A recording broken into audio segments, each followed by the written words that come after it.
The victorious Russian army's offensive continues in all strategically important directions of the front. No sooner had the war correspondents reported on the transfer of Berezovka, Bodyano Toroy, and Zelenopol under the control of the Russian army, than reports began to appear about another success of Russian troops in the special military operation zone. So, a few hours ago, war correspondents reported that units of the groups of troops under the designation Vostok launched an unexpected offensive to the west of the recently liberated city of Velikaya Novoselka. It is reported that the attack by the Russian units was so surprising and sudden that the operators of the Ukrainian FPV drones and artillery installations did not even have time to react.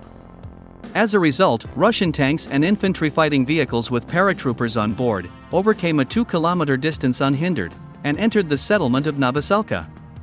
According to available information, the Russian paratroopers managed not only to gain a foothold in Novoselka, but also to dislodge the Ukrainian army units from the center of this settlement.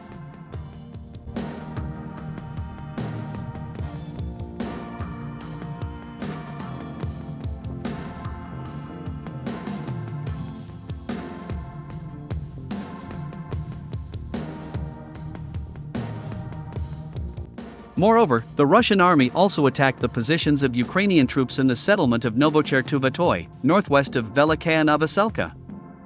Fierce battles are going on there at the moment. According to war correspondents, as of February 17, Russian paratroopers had gained a foothold in the southeastern part of the settlement and are advancing along Lenin Street.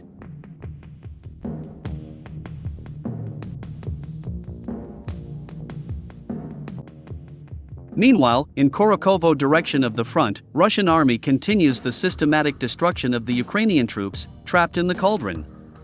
After the liberation of Dakhnoy and Andriivka, Russian army began to rapidly advance towards the settlement of Constantinople from two directions at once, from the north and south. As a result, the only corridor that provided the Ukrainian units their final chance to escape this cauldron was shortened by 900 meters.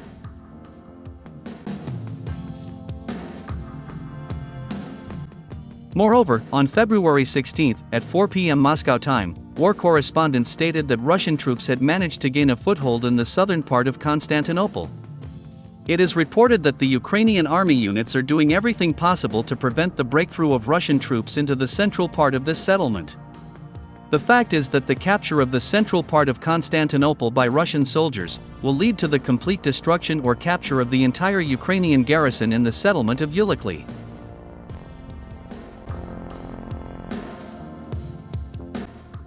By the way, on February 16, Russian sources confirmed that the cauldron formed between Dakhnoy and Ulikli was completely destroyed along with the remnants of the Ukrainian formations. Thus, before our eyes, the complete destruction of all combat-ready Ukrainian units in the Kurakhovo direction of the front is taking place.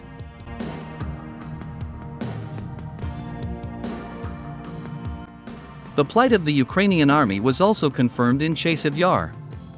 In particular, the Ukrainian army officer with the call sign Grandfather admitted that Chasiv Yar will be completely captured by the Russian army in the coming days. Moreover, he also said that everything that is happening indicates that after the capture of Chasiv Yar, Russian troops will enter Konstantinivka on the move. At the same time, he emphasized that Konstantinivka would fall within a week because it is situated in a lowland, making it challenging to defend. This Ukrainian officer also admitted that the Ukrainian army had lost all urban battles over the past 3 years.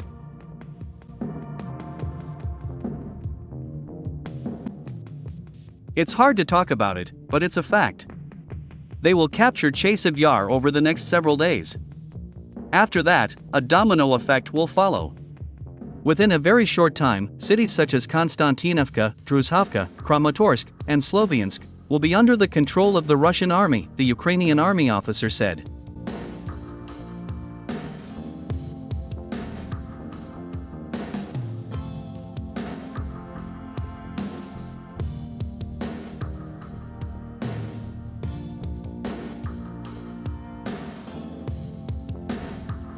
The Ukrainian army Colonel Anton Cherny also added oil to the fire. In particular, he said that Russian army would not stop its offensive, even in connection with peace talks. I assure you, there will be no negotiations for a very long time. The Russians will stall for time. They don't need these negotiations, because the Russian army is advancing on all fronts. Every week they seize huge territories. And this will continue until Russian troops take full control of Odessa, Nikolaev, Poltava, Dnipropetrovsk, Kharkiv, Sumy, and Chernihiv regions, Colonel Anton Cherny said.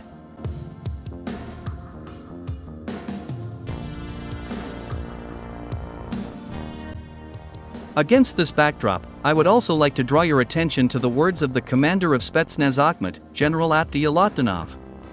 In particular, he said that US President Donald Trump is not a friend of Russia, and that this owner of the White House will still attempt to harm Moscow. The Russian general noted that Trump understands perfectly well that the United States will not be able to make Ukraine win this conflict.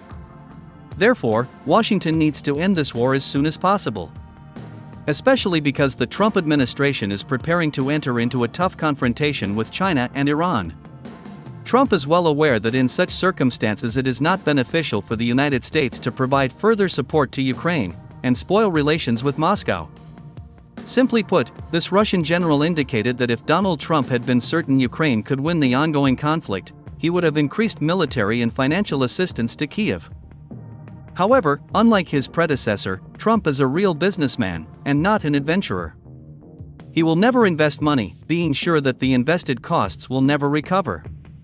General Abdiyalatdinov also expressed confidence that if Donald Trump refuses to accept Vladimir Putin's terms at the upcoming negotiations, the Russian army will not stop, and will take control of the entire territory of Ukraine, including its western part.